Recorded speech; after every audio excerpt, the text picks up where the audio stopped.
Yeah, look, we certainly came here we were aware that we'd made some ground over the last, say, 3 to 4 weeks in a number of areas of our game, but certainly a step back today, Scotty.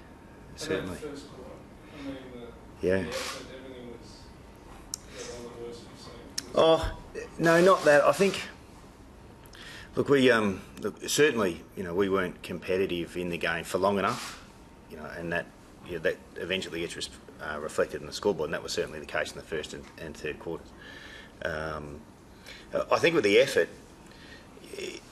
effort can be sort of defined or interpreted in a whole lot of ways, and quite happy, mate, to share an example with you. We were, really disappointed, say, with our effective total count, tackle count on the day. Like it's appalling. We had 38 tackles. So we go through our internal stats. So you want to call it 75% effort. We had 144 attempted tackles. So that's 106 times we tried to tackle Gold Coast, and it didn't work. Now, so in terms of that, mate, I reckon we'll concede that we'll meet you part of that way down the effort line, and we talked about it just then, and the disposal count's completely unbalanced. So you go through the math. If we stick half those tackles, that takes 50 disposals off Gold Coast. Gives us an opportunity to pick the footy up and use it. So that's just one example of a part of the game that we were not good enough in today. But the effort thing, like I wasn't. We didn't discuss then. Everyone stood still. You didn't run because all those things, all those little stuff that you get fed, all those numbers, they were there. We could not handle the body strength of Gold Coast in the tackle, for one, no doubt. Early on, they pushed us aside, and then things become, and we see that all the time, not just in our games, but all games. A couple of players miss a tackle, so the next one misses a tackle. Similar with with kicking behind. So that's sort of the discussion that we just had. But all that means, not competitive enough for long enough, which was disappointing because we'd made some progress and a couple of steps back today. What can you do as coach? You do a whole heap of things, Pete. We do what we did then. We just have a quick chat about those areas of the game, and then the senior players had a little day of their input, and we just keep driving it, and we keep educating, and we keep training it. That's what you do. We have a very inexperienced bunch, and that's how you deal with it. Well, today's disappointing, Pete. Absolutely no question. But in terms of the manner in which we're going about it, like I said, over the past 3 to 4 weeks, we thought we made some progress, particularly in that combative area and our ability to tackle the opposition with the ball. We felt last week against the Blues, scoreboard aside, there was certain fair percentage of the game, I reckon, where they were under a bit of pressure and we used the ball, and that wasn't there today. So we've seen it. In raw numbers, it seemed like the loss to Carlton would appear to be final contender, and certainly as that team lost to Siders seems to probably be in the same quadrant ladder as you guys. I mean, how's that sit with you? Well, it's like I just said to Scott and Pete, very disappointing. So it's the same. Yeah, that's how it sits. Oh, that was one example. Yeah, look. Yeah, so the tackling, therefore, a lot of our efforts used chasing the Gold Coast players around. Early in the game, we had our hands on the ball. A lot of our inside 50 entries were shallow. So we were getting the ball inside, say, 40 to 50. Gold Coast put us under some extreme heat. Their defenders, I thought, were particularly good early. Far outclassed our small forwards. They seemed to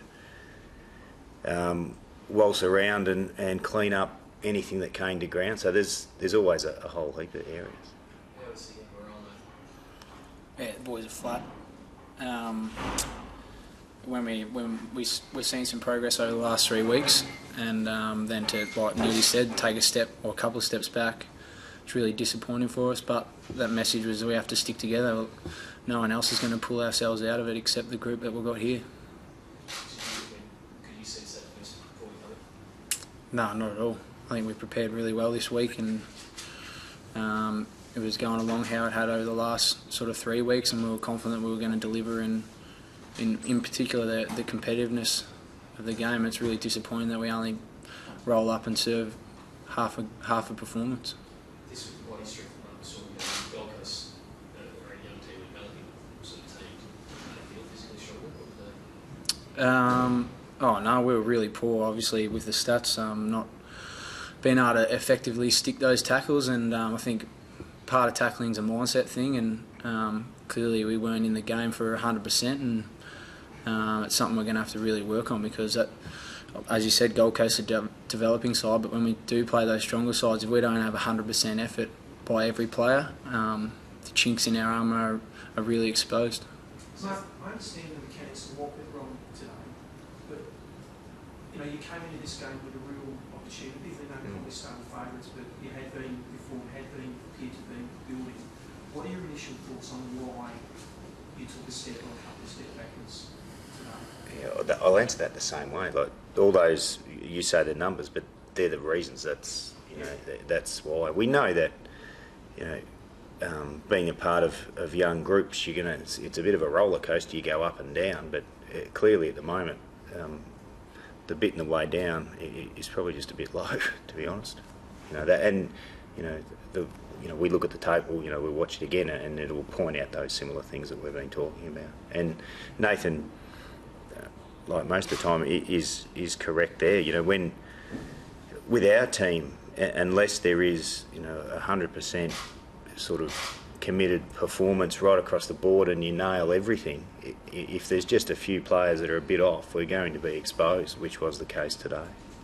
Mark, in us in the media, how do you think we should be judging Melbourne Football Club at the moment? Like, we'll all have our opinions on how we think Melbourne's travelling, but how do you think we should be judging Melbourne after 7 weeks? Okay.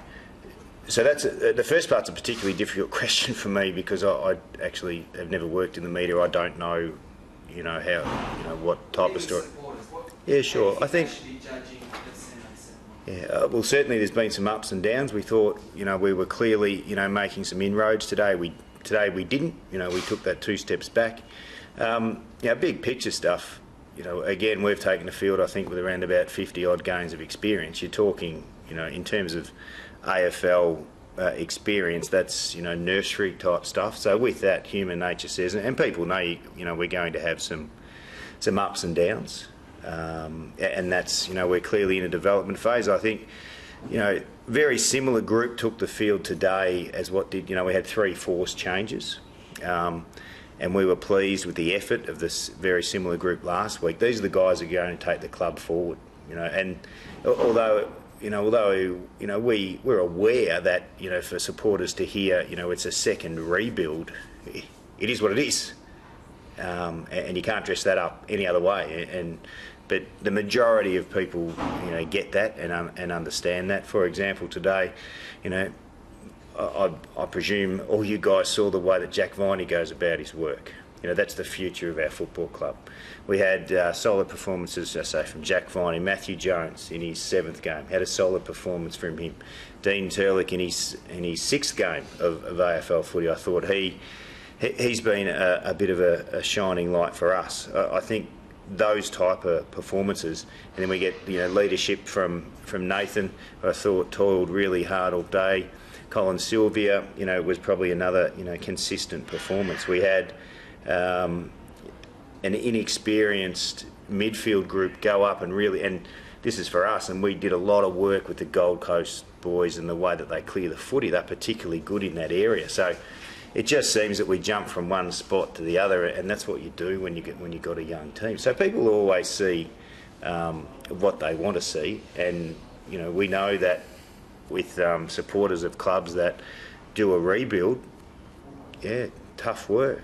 The reason I asked the question is the reality the talent is just not there. I mean, you had probably 5 of your best 7 out tonight, and you haven't got the talent to compete with a team like the Gold Coast Suns. Is that the reality at the moment?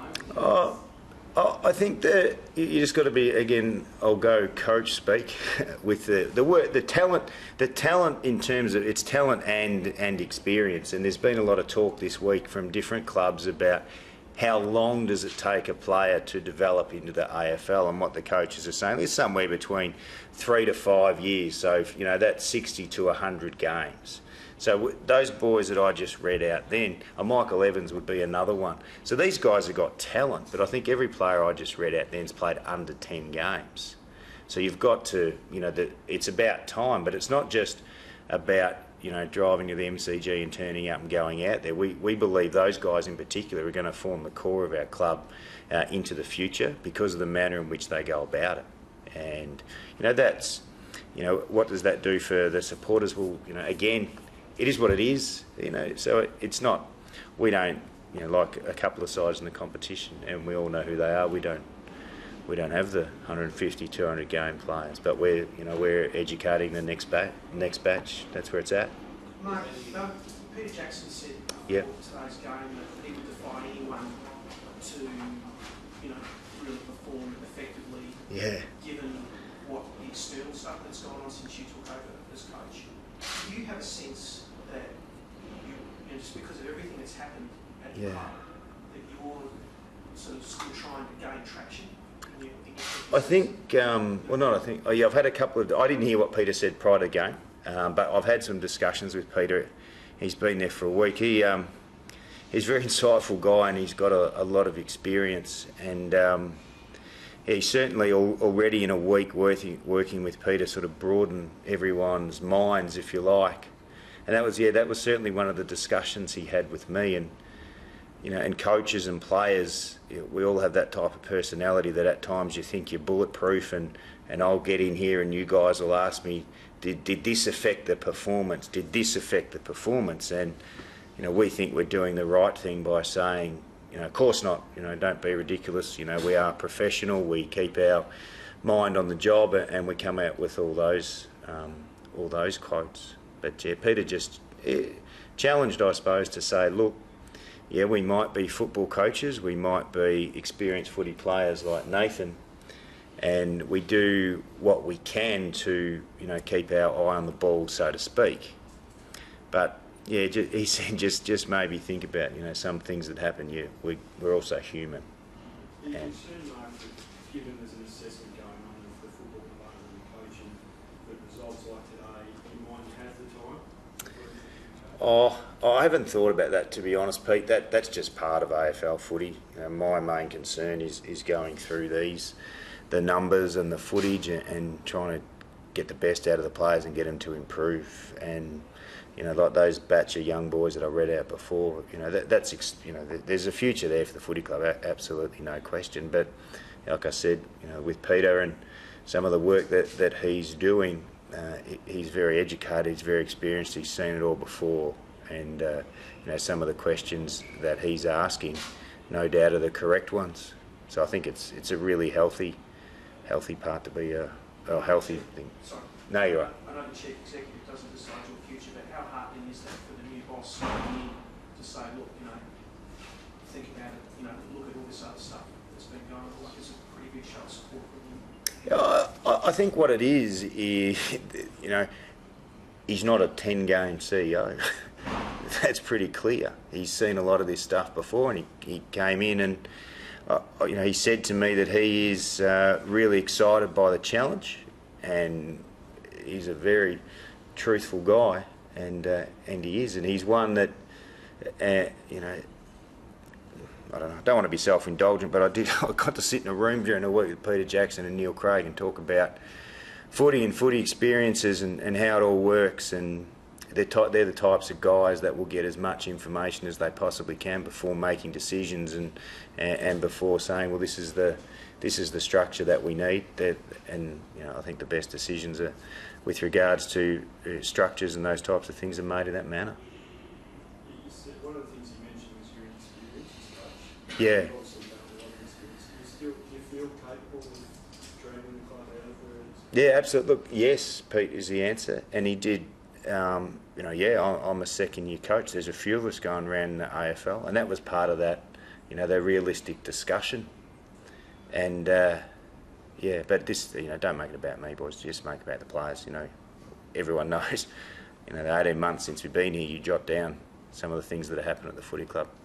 It's been a life experience for all of us, but we're still here. We're up for it. Absolutely up for it. Just earlier when you said the mindset may not be right in place. I mean, outside of the can you imagine giving it In terms of tackling.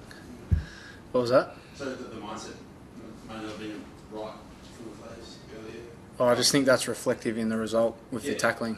Yeah, so, I mean, just outside looking, it seems amazing given the match looked like it was a pretty good chance for you guys to win.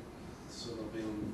Yeah, well, I can't answer that question. I think I'll give you my opinion on it. I think the players, Gold Coast have obviously jumped us early, and players have gone back into their shell. We're being challenged multiple times this year, and Newdy's encouraged us, particularly over the last 3 weeks, to get out the game and put some pressure on and hit bodies and get involved. And I think we did the opposite to that today, whereas the 3 weeks prior we kind of attacked the situation no matter the result. And I think my opinion is we probably went onto the back foot, didn't spread as much, didn't use the ball well enough, didn't put enough pressure on them to win it back. And are you still at the point, Nathan, with your inexperience, where if that happens to you early, it's hard to stop it as it's happening? Is that? Yeah, that's how I feel personally, how it went today. I think 5 goals to a point, I think it was at quarter time. I don't think we saw that coming at all, and in particular, our ability to put pressure on them and turn the ball over wasn't at the standard we'd seen building over the last 3 weeks. So I think that puts a bit of doubt in your mind, and we try to reinforce that message as senior players and as coaching staff, but we couldn't really get a consistency of that effort. We saw it in patches in the second and final quarter, but